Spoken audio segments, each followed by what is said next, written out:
ಸಿದ್ದರಾಮಯ್ಯ ಸರ್ಕಾರದ ಅಲ್ಪಸಂಖ್ಯಾತರ ಓಲೈಕೆ ಎಷ್ಟರ ಮಟ್ಟಿಗೆ ಅವರು ಈ ಸರ್ಕಾರ ಹೊರಟಿದೆ ಅಂತ ಹೇಳಿದ್ರೆ, ವಿಧಾನಸೌಧದಲ್ಲಿ ಪಾಕಿಸ್ತಾನ್ ಜಿಂದಾಬಾದ್ ಅಂತ ಹೇಳಿದ್ರು ಕೂಡ ಅವ್ರ ವಿರುದ್ಧ ಕ್ರಮವನ್ನು ಕೈಗೊಳ್ಳಿಲ್ಲ. ಕಾಂಗ್ರೆಸ್ ಸರ್ಕಾರ ಯಾವುದೇ ಕ್ರಮವನ್ನು ಕೈಗೊಳ್ಳಿಲ್ಲ.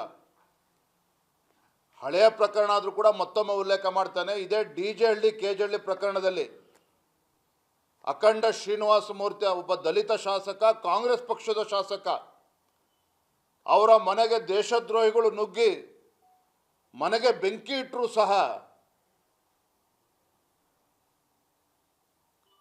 ಕೆಲವರಿಗೆ ನೋವಾಗ್ತದೆ ಅನ್ನುವ ಕಾರಣಕ್ಕೆ ಆ ಶಾಸಕನನ್ನು ಕೂಡ ನಡು ಬೀದಿಯಲ್ಲಿ ಬಿಟ್ಟರು ಕಾಂಗ್ರೆಸ್ನವರು. ಅಷ್ಟೇ ಅಲ್ಲ, ಮೊನ್ನೆ ಕ್ಯಾಬಿನೆಟ್ ಮೀಟಿಂಗಲ್ಲಿ ಅಧಿವೇಶನ ನಡೀತಾ ಇರಬೇಕಾದ್ರೆ ಏನು ರಾಜ್ಯದಲ್ಲಿ ಇವತ್ತು ಅಕ್ರಮವಾಗಿ ಗೋವುಗಳನ್ನು ಸಾಕಾಣಿಕೆ ಮಾಡ್ತಾರೆ, ಆ ವಾಹನಗಳನ್ನು ಸೀಜ್ ಮಾಡಿದರೆ ಅವರನ್ನು ಅರೆಸ್ಟ್ ಮಾಡ್ತಾರೆ. ಯಾರು ಅಕ್ರಮವಾಗಿ ಗೋವುಗಳನ್ನು ಸಾಗಾಣಿಕೆ ಮಾಡ್ತಾರೆ ಅವ್ರನ್ನ ಅರೆಸ್ಟ್ ಮಾಡ್ತಾರೆ, ವೆಹಿಕಲನ್ನು ಸೀಜ್ ಮಾಡ್ತಾರೆ, ವಾಹನವನ್ನು ಸೀಜ್ ಮಾಡ್ತಾರೆ. ಇವ್ರು ಕ್ಯಾಬಿನೆಟಲ್ಲಿ ಏನು ನಿರ್ಧಾರ ಮಾಡೋಕ್ಕೆ ಹೊರಟಿದ್ರು ಅಂತ ಹೇಳಿದ್ರೆ, ಯಾರನ್ನು ಅರೆಸ್ಟ್ ಮಾಡ್ತಾರೆ ಅಕ್ರಮವಾಗಿ ಗೋವುಗಳನ್ನು ಸಾಕಾಣಿಕೆ ಮಾಡ್ತಕ್ಕಂಥ ಏನು ದೇಶದ್ರೋಹಿಗಳಿದ್ದಾರೆ ಅವರನ್ನು ಅಲ್ಲೇ ಸ್ಟೇಷನ್ ಬೇಲನ್ನು ಕೊಡಬೇಕು ಅಂತೇಳಿ, ಮತ್ತೊಂದು ಕಡೆ ವಾಹನ ಸೀಜ್ ಆದರೆ ಅಲ್ಲೇ ಬಾಂಡನ್ನು ತೆಗೆದುಕೊಂಡು ಅಲ್ಲೇ ಬಿಡುವಂಥ ಒಂದು ನಿರ್ಣಯವನ್ನು ಕೈಗೊಳ್ಳೋದಕ್ಕೆ ಸಿದ್ದರಾಮಯ್ಯ ಸರ್ಕಾರ, ಕಾಂಗ್ರೆಸ್ ಸರ್ಕಾರ ಮುಂದಾಗಿದ್ದರು. ಆದರೆ ಕೆಲವು ಸಚಿವರು ತರಾಟೆ ತಗೊಂಡ್ಮೇಲೆ, ಬಹುಶಃ ಇದು ಕೂಡ ರಾಹುಲ್ ಗಾಂಧಿ, KC ವೇಣುಗೋಪಾಲ್ ಗೊತ್ತಾದರೆ ಅದಕ್ಕೂ ಕೂಡ ಕಾನೂನನ್ನು ಮಾಡಿ ಅಂತೇಳಿ ಒತ್ತಾಯ ಮಾಡ್ಬೋದು. ಆದರೆ ಈ ಮಟ್ಟಕ್ಕೆ ಒಂದು ಲಜ್ಜೆಗೆಟ್ಟ ಸರ್ಕಾರ ಇದು ಕಾಂಗ್ರೆಸ್ ಸರ್ಕಾರ. ಈ ರೀತಿ ನಿರ್ಧಾರಗಳನ್ನು ಮಾಡಿಕೊಂಡು ಹಿಂದೂಗಳಿಗೆ ಅಪಮಾನ ಮಾಡುವಂಥ ಕೆಲಸವನ್ನು ಕೂಡ ಕಾಂಗ್ರೆಸ್ ಸರ್ಕಾರ ಮಾಡ್ತಾ ಇದೆ.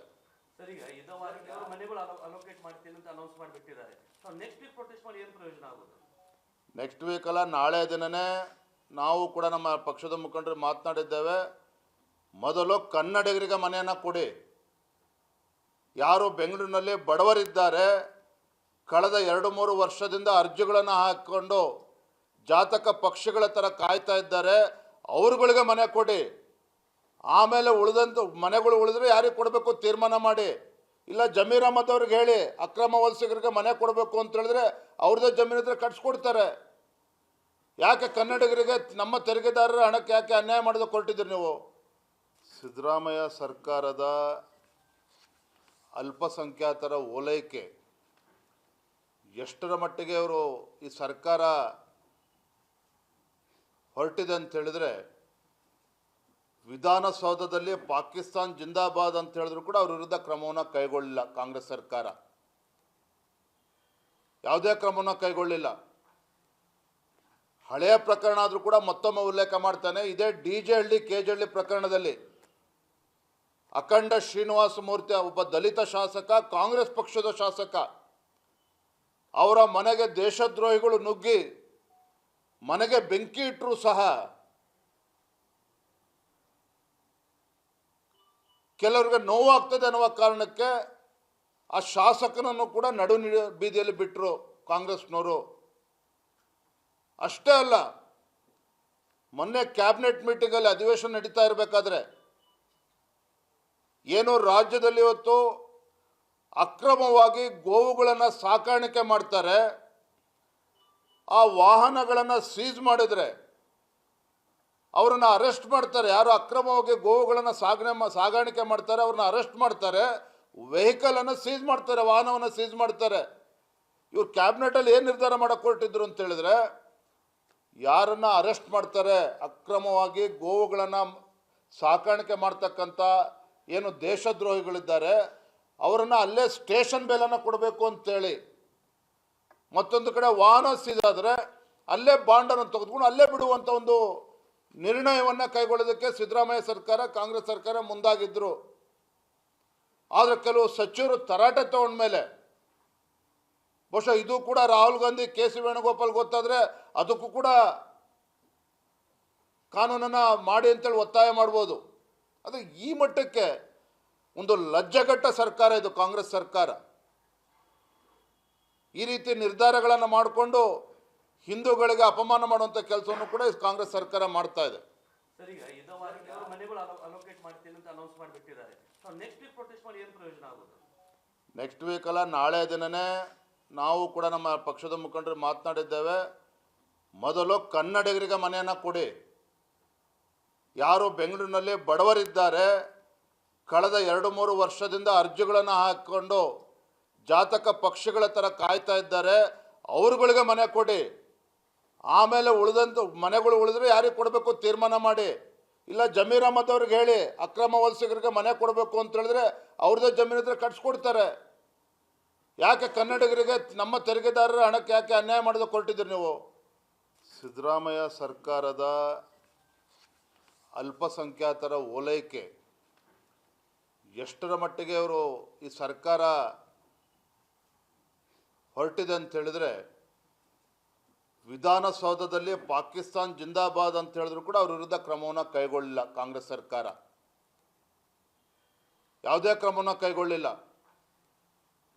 ಹಳೆಯ ಪ್ರಕರಣ ಆದರೂ ಕೂಡ ಮತ್ತೊಮ್ಮೆ ಉಲ್ಲೇಖ ಮಾಡ್ತಾನೆ. ಇದೇ DJ-ಹಳ್ಳಿ KG-ಹಳ್ಳಿ ಪ್ರಕರಣದಲ್ಲಿ ಅಖಂಡ ಶ್ರೀನಿವಾಸ ಮೂರ್ತಿ ಒಬ್ಬ ದಲಿತ ಶಾಸಕ, ಕಾಂಗ್ರೆಸ್ ಪಕ್ಷದ ಶಾಸಕ, ಅವರ ಮನೆಗೆ ದೇಶದ್ರೋಹಿಗಳು ನುಗ್ಗಿ ಮನೆಗೆ ಬೆಂಕಿ ಇಟ್ಟರೂ ಸಹ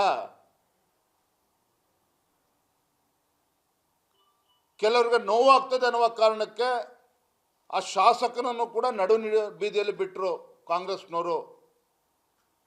ಅಷ್ಟೇ ಅಲ್ಲ, ಮೊನ್ನೆ ಕ್ಯಾಬಿನೆಟ್ ಮೀಟಿಂಗಲ್ಲಿ ಅಧಿವೇಶನ ನಡೀತಾ ಇರಬೇಕಾದ್ರೆ ಏನು ರಾಜ್ಯದಲ್ಲಿ ಇವತ್ತು ಅಕ್ರಮವಾಗಿ ಗೋವುಗಳನ್ನು ಸಾಕಾಣಿಕೆ ಮಾಡ್ತಾರೆ, ಆ ವಾಹನಗಳನ್ನು ಸೀಸ್ ಮಾಡಿದರೆ ಅವರನ್ನು ಅರೆಸ್ಟ್ ಮಾಡ್ತಾರೆ. ಯಾರು ಅಕ್ರಮವಾಗಿ ಗೋವುಗಳನ್ನು ಸಾಗಾಣಿಕೆ ಮಾಡ್ತಾರೆ ಅವ್ರನ್ನ ಅರೆಸ್ಟ್ ಮಾಡ್ತಾರೆ, ವೆಹಿಕಲನ್ನು ಸೀಸ್ ಮಾಡ್ತಾರೆ, ವಾಹನವನ್ನು ಸೀಸ್ ಮಾಡ್ತಾರೆ. ಇವ್ರು ಕ್ಯಾಬಿನೆಟಲ್ಲಿ ಏನು ನಿರ್ಧಾರ ಮಾಡೋಕ್ಕೆ ಹೊರಟಿದ್ರು ಅಂತ ಹೇಳಿದ್ರೆ, ಯಾರನ್ನು ಅರೆಸ್ಟ್ ಮಾಡ್ತಾರೆ ಅಕ್ರಮವಾಗಿ ಗೋವುಗಳನ್ನು ಸಾಕಾಣಿಕೆ ಮಾಡ್ತಕ್ಕಂಥ ಏನು ದೇಶದ್ರೋಹಿಗಳಿದ್ದಾರೆ ಅವರನ್ನು ಅಲ್ಲೇ ಸ್ಟೇಷನ್ ಬೇಲನ್ನು ಕೊಡಬೇಕು ಅಂತೇಳಿ, ಮತ್ತೊಂದು ಕಡೆ ವಾಹನ ಸೀಸ್ ಆದರೆ ಅಲ್ಲೇ ಬಾಂಡನ್ನು ತೆಗೆದುಕೊಂಡು ಅಲ್ಲೇ ಬಿಡುವಂಥ ಒಂದು ನಿರ್ಣಯವನ್ನು ಕೈಗೊಳ್ಳೋದಕ್ಕೆ ಸಿದ್ದರಾಮಯ್ಯ ಸರ್ಕಾರ, ಕಾಂಗ್ರೆಸ್ ಸರ್ಕಾರ ಮುಂದಾಗಿದ್ದರು. ಆದರೆ ಕೆಲವು ಸಚಿವರು ತರಾಟೆ ತಗೊಂಡ್ಮೇಲೆ, ಬಹುಶಃ ಇದು ಕೂಡ ರಾಹುಲ್ ಗಾಂಧಿ, KC ವೇಣುಗೋಪಾಲ್ ಗೊತ್ತಾದರೆ ಅದಕ್ಕೂ ಕೂಡ ಕಾನೂನನ್ನು ಮಾಡಿ ಅಂತೇಳಿ ಒತ್ತಾಯ ಮಾಡ್ಬೋದು. ಆದರೆ ಈ ಮಟ್ಟಕ್ಕೆ ಒಂದು ಲಜ್ಜೆಗೆಟ್ಟ ಸರ್ಕಾರ ಇದು ಕಾಂಗ್ರೆಸ್ ಸರ್ಕಾರ. ಈ ರೀತಿ ನಿರ್ಧಾರಗಳನ್ನು ಮಾಡಿಕೊಂಡು ಹಿಂದೂಗಳಿಗೆ ಅಪಮಾನ ಮಾಡುವಂಥ ಕೆಲಸವನ್ನು ಕೂಡ ಕಾಂಗ್ರೆಸ್ ಸರ್ಕಾರ ಮಾಡ್ತಾ ಇದೆ. ಸರ್, ಈಗ ಇದ್ದವಾರಿಗೆ ಅವರು ಮನೆಗಳು ಅಲೋಕೇಟ್ ಮಾಡ್ತೀನಿ ಅಂತ ಅನೌನ್ಸ್ ಮಾಡಿಬಿಟ್ಟಿದ್ದಾರೆ. ಸೊ ನೆಕ್ಸ್ಟ್ ವೀಕ್ ಪ್ರೊಟೆಸ್ಟ್ ಮಾಡಿ ಏನು ಪ್ರಯೋಜನ ಆಗೋದು? ನೆಕ್ಸ್ಟ್ ವೀಕಲ್ಲ, ನಾಳೆ ದಿನನೇ ನಾವು ಕೂಡ ನಮ್ಮ ಪಕ್ಷದ ಮುಖಂಡರು ಮಾತನಾಡಿದ್ದೇವೆ. ಮೊದಲು ಕನ್ನಡಿಗರಿಗೆ ಮನೆಯನ್ನು ಕೊಡಿ. ಯಾರು ಬೆಂಗಳೂರಿನಲ್ಲಿ ಬಡವರಿದ್ದಾರೆ, ಕಳೆದ 2-3 ವರ್ಷದಿಂದ ಅರ್ಜಿಗಳನ್ನು ಹಾಕಿಕೊಂಡು ಜಾತಕ ಪಕ್ಷಿಗಳ ಥರ ಕಾಯ್ತಾ ಇದ್ದಾರೆ, ಅವ್ರುಗಳಿಗೆ ಮನೆ ಕೊಡಿ. ಆಮೇಲೆ ಉಳಿದಂಥ ಮನೆಗಳು ಉಳಿದ್ರೆ ಯಾರಿಗೆ ಕೊಡಬೇಕು ತೀರ್ಮಾನ ಮಾಡಿ. ಇಲ್ಲ ಜಮೀರ್ ಅಹಮದ್ ಅವ್ರಿಗೆ ಹೇಳಿ ಅಕ್ರಮ ವಲಸಿಗರಿಗೆ ಮನೆ ಕೊಡಬೇಕು ಅಂತ ಹೇಳಿದ್ರೆ ಅವ್ರದ್ದೇ ಜಮೀನು ಇದ್ರೆ ಕಟ್ಸ್ಕೊಡ್ತಾರೆ.